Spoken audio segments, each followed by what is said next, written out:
আজকে সারা দিনের টানা বৃষ্টিতে ঢাকা চট্টগ্রাম মহাসড়কে বেহাল দশা।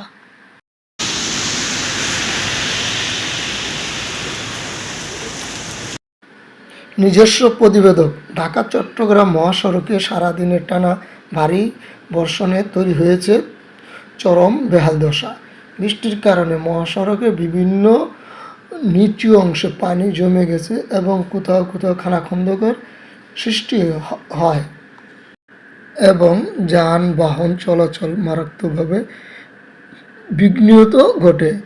পিচ্ছিল রাস্তা এবং জমা জলের কারণে গাড়ির গতি কমে যায়। মহাসড়কের সরেজমিনে দেখা গেছে দূরপাল্লার বাস, পণ্যবাহী ট্রাক এবং লরিগুলো ঘন্টার পর ঘন্টা রাস্তাতে ধীরগতিতে চলে। তবে বৃষ্টি অব্যাহত থাকলে পরিস্থিতি আরও অবনতি হওয়ার আশঙ্কা রয়েছে। হাইওয়ে পুলিশের পক্ষ থেকে চালকদের সতর্কতার সাথে নিরাপদ দূরত্ব বজায় রেখে গাড়ি চালানোর অনুরোধ জানানো হয়েছে। একই সাথে খুব বেশি জরুরি প্রয়োজন ছাড়া এই দুর্যোগপূর্ণ আবহাওয়া মহাসড়কে ভ্রমণ না করার জন্য সাধারণ মানুষকে পরামর্শ দেওয়া হচ্ছে।